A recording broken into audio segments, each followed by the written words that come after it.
Good morning to you, our lovely viewers and listeners. We are on the Don Bosco Vibes radio show.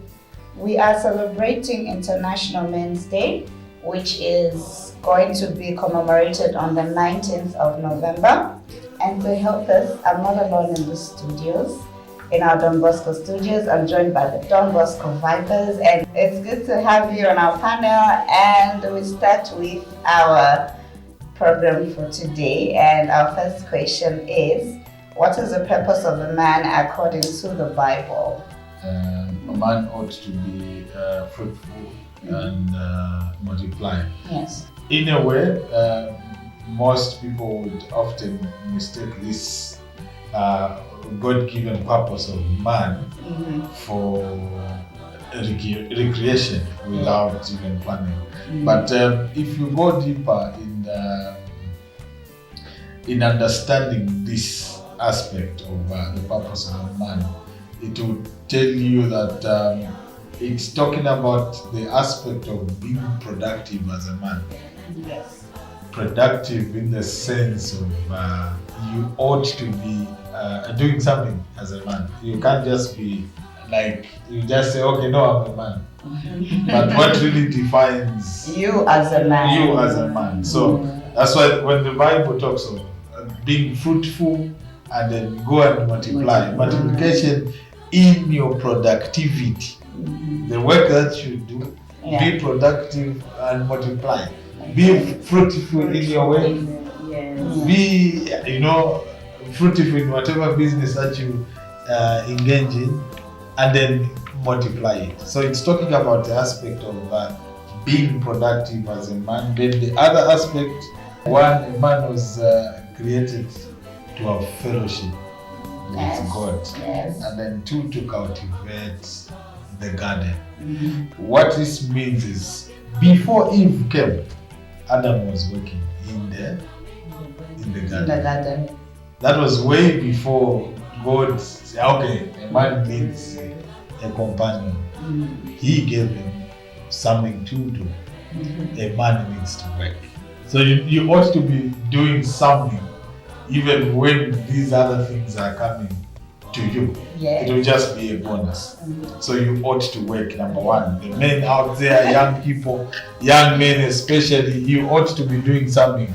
Men have something to work. And then this is where we often make mistakes, because we think working, I need to be informal employment, a white collar job where there's an aircon and then somebody serving you tea. But then, exactly, we are living in a time that we are not to demand jobs from government, but we can create jobs for ourselves. I'm talking about being entrepreneurs.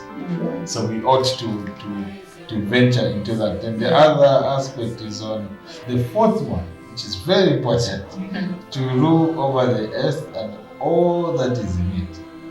Okay. This was a God-given, having power, but then it has to be guided dominion. I was about to come there. And is it happening? Is it happening? It is, but still abused. And that is why they say a man is a head of a house. Yes. But then when you are a head of a house, you need to be more, that's where the aspect of leadership comes in.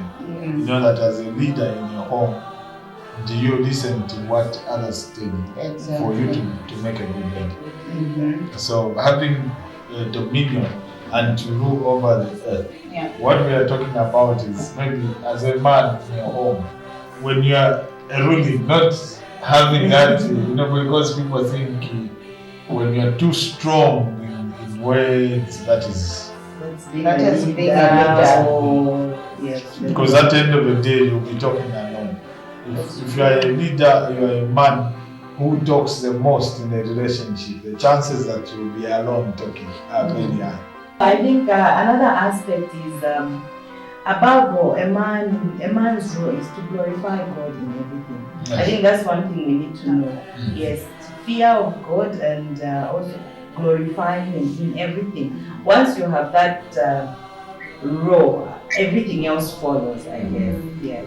They know what they're supposed to do, they value God. But I think the fact that they're exposed to a lot of things in society, most of them have decided to stray. Not that they know that there's God somewhere, there's a God that created them. They are fully aware. But I think because of the signs of times, or is it the times? Yes. I feel people are now straying. So you would find we have fewer men in church, but a lot of them out there in the pub and what. So I would say yes, we do have men that glorify God. We just need to know the best approach to bring them back to God, because they know the basics. It's not like they don't know. Okay. Yes. What is the role of the man in Christianity? I think the role of a man is one to provide guidance. Okay, because I believe the first contact of a child in terms of spiritual matters, it has to start in the home. And if a man does not provide an enabling environment, that church should be embraced. Yes. The first church of a child should be in the home. It should be in the home. What happens at church, where there is now the gathering? Yeah, it's just an added advantage, because at the end of the day, the values that we give to our kids are the ones that they take outside there. And that is why I said we shouldn't look at a church mainly as a rehabilitation center, because it should start from home, where we are able to as men, we are able to provide guidance to our kids. And that is why when the devil wants to attack, he attacks a man. You guys, because he knows. Don't start blaming the devil. I'm just saying. Yeah, because he knows.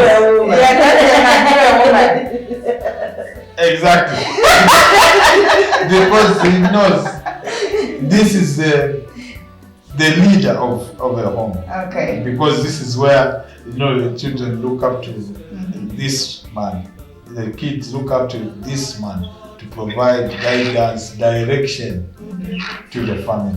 You will find that most of the things that a man is going through, if you just take time, everything is mentioned in the Bible. Yes. Like on how to be a good man. Indeed, you find the purpose of a man, the duties of a man in a home, because it also talks about a man loving your wife, and then it gives you a guide of how to build a home. You find everything in the book of Ephesians when it comes to on how a wife should be, because ours as men, that's why I always say, it's not a duty of a woman to love a man. Mine is submission. Thank you. Yours is submission. Those are my father's words, literally. Exactly. Like, you have no time loving a man as a woman. It's not in your honor. No. Just submit, everything will follow. Exactly. So we literally reciprocate. Exactly. Whatever you give. Let a man love you, and then everything else. So he has the first. Exactly. So we find all this. I sometimes I feel the Bible is talks to a man a lot.